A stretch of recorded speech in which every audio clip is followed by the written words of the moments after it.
Hello, dear viewers. You are on the channel where the scariest and most mysterious stories come to life. True events, dark legends, and fictional tales that will send shivers even down the bravest spine. Every story here is a journey beyond the ordinary. If you enjoy fear and the unknown, subscribe to the channel and don't forget to leave a like so you never miss a single story. Today I will tell you a story that never let go of my mind. This is more than a tale, it's a tragedy that left families searching for answers, and the deep sea keeping its secrets. Don't forget to subscribe and hit like. Stories like this must be remembered, so the pain and courage of those lost are never forgotten. He always loved ships and oceans, and in the summer of 1949, he finally earned a place as a deckhand on the freight ship Córdoba. His name was Mateo, a quiet but ambitious young man, eager to see the world and send money home to his waiting family. He remembered boarding the vessel at dawn, her hull looming against the pink sky, ropes coiling like sleeping snakes on the dock. He saw his mother waving from shore, anxiety in her eyes, while his father tried to look proud and strong. He sailed out through calm waters, the other sailors boasting, laughing, and hiding their own fears with dirty jokes and stories of storms. He lived for the fresh salt air and the endless horizons, believing nothing could go wrong with a crew so experienced. He noticed the first sign on the third night, an engine shudder, metal groaning deep beneath the decks as the wind picked up. He asked the chief engineer about it, but the old man only shrugged, muttering about Córdoba's age and bad luck at sea. He felt the mood on board shift, laughter replaced by nervous glances, as lightning forked over black waves on the horizon. He heard that one sailor had refused to sleep below deck, convinced the cargo hold felt wrong since their last stop at San Telmo Point. He tried to ignore superstitions, but those nights the ship creaked and moaned like some living, wounded thing. He lay in his bunk, listening to whispered prayers from the men around him, everyone suddenly very religious as a storm built outside. He watched rain lash the deck, the sky flashing white, and worried about the rumors of old sea curses in doomed vessels. He remembered his father's warning, the sea has no mercy for arrogance, but he always thought fear made a man weak.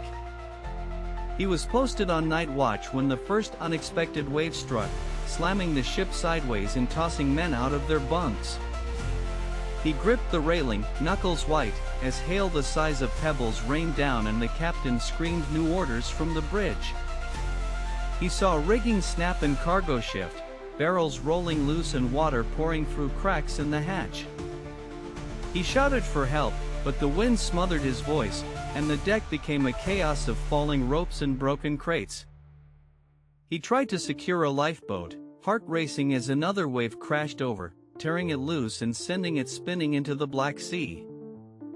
He watched a crewmate disappear under a wall of water, reaching out but unable to do anything except remember his name, Miguel. He struggled to reach the emergency radio, hoping to send a message, but the power flickered and the radio spat only static. He saw the captain, face pale and lips bloody, ordering men to the pumps, but the water level kept rising as if the sea was winning. He fought to save the ship, hands raw and eyes burning from salt and sweat, refusing to give in to panic. He heard a groan deeper than thunder, the hull buckling, rivets popping, the ship fighting one last losing battle with the storm. He lost his footing as the deck pitched hard port, the world tilting sideways, loose crates and bodies sliding in the darkness. He prayed harder in those minutes than ever before, the memory of his family burning behind his eyes. He saw oil lamps shatter, flames sputtering before hissing out, and wondered if that meant hope was gone. He watched the first mate cling to a broken mast, curses drowned by howling wind, his eyes wild with terror. He reached out for the emergency life raft, hands slippery, feeling the tug of men behind him also desperate for escape. He felt the ship lurch again, everything around him groaning as would split and the cold sea exploded upward through the broken deck. He tasted the salt spray, coughing as he tried to find air, light and darkness flickering as lightning split the night. He managed to throw himself into the water, cold biting like knives, and grabbed hold of torn canvas from the ruined raft. He floated for what felt like hours, waves tossing him high then crashing him low, the Córdoba slipping beneath the black water in silence. He searched for survivors, shouting into the wind, but the only answer was the slap of waves and distant thunder. He saw wreckage everywhere, crates, barrels, jagged planks, and the terrible emptiness where the ship had been.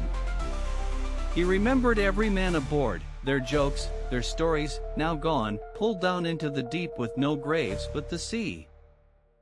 He spotted a single lifeboat, overturned, with nobody clinging to its side, and realized how truly alone he was.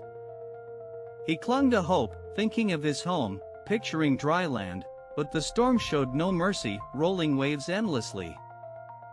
He felt exhaustion pressing on him, the weight of wet clothes and heavy heart almost too much to bear. He whispered his mother's name, begging for strength, blinking away tears that mixed with freezing rain. He sang every song he could remember, desperate to keep fear and darkness at bay, his voice shaky and raw. He noticed the sun starting to rise, orange streaks on dark waves, and told himself that daylight would bring rescue. He watched the storm rage itself out, wind slowly dying until the sea was only heaving, gray and endless in every direction.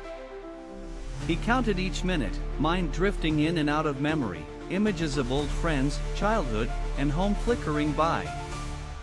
He saw a gull circle overhead and thought it was a sign, but the bird was just as lost as he was.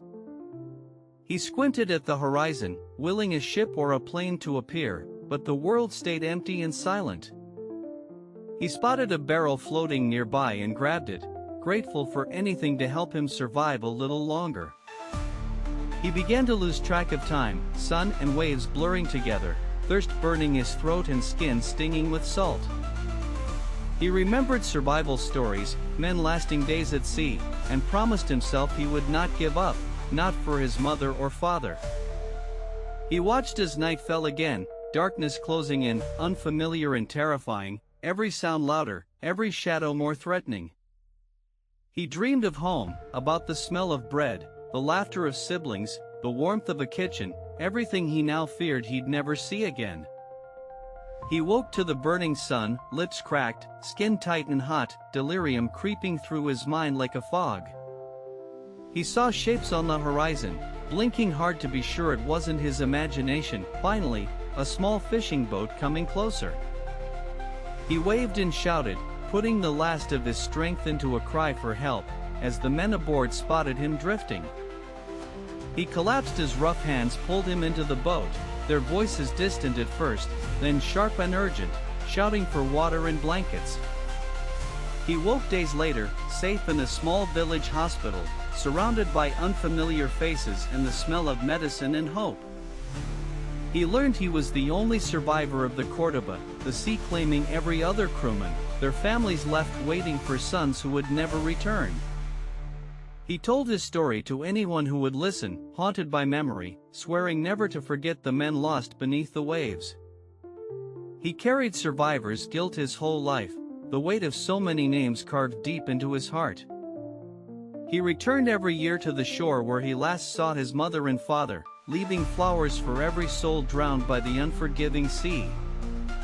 He tried to make peace with what happened, but the nightmare returned every time rain lashed his windows or thunder cracked the sky. He wrote letters to the families of those who were lost, sharing memories and small comforts, doing what he could for those left behind. He avoided the ocean for years, but eventually stood at the water's edge, letting the tide wash over his feet, whispering a sad prayer. He became a steward of sailors' stories, warning young men to respect the power of the sea and remember those it claimed. He shared his story for them, the brave, the foolish, the frightened, because to be remembered is the only way to defeat forgetting. Until next time, take care of yourselves and your loved ones, and remember, the sea always keeps its secrets, but we must never forget its lessons.